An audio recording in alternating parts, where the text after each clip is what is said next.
Matthew 25, verses 31 to 33. When the Son of Man shall come in his glory, and all the holy angels with him, then shall he sit upon the throne of his glory. And before him shall be gathered all nations, and he shall separate them one from another, as a shepherd divideth his sheep from the goats. And he shall set the sheep on his right hand, but the goats on the left. Matthew 25, verses 31 to 33, is not a parable but a vivid description of a future scene of judgment following the glorious second coming of Jesus.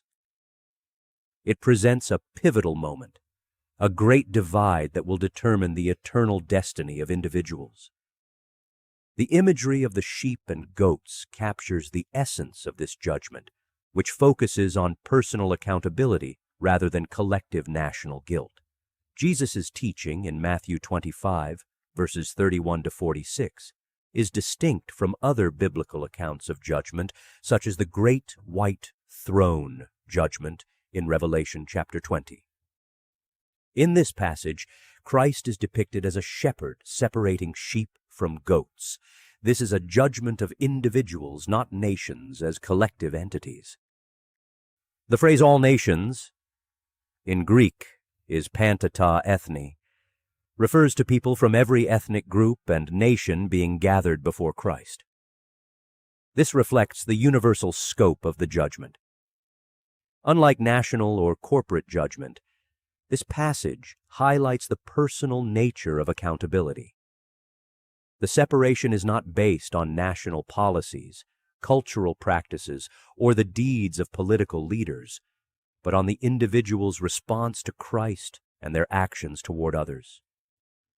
The imagery of sheep and goats would have been familiar to Jesus' audience. In ancient Israel, sheep and goats often grazed together, but they were distinct in nature and required separation at times. Sheep, symbolic of the righteous, are humble, obedient, and dependent on the shepherd.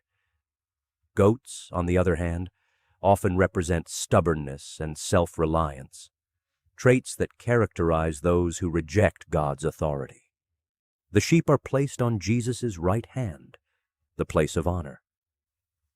They are commended for their acts of love and service, feeding the hungry, clothing the naked, visiting the sick and the imprisoned.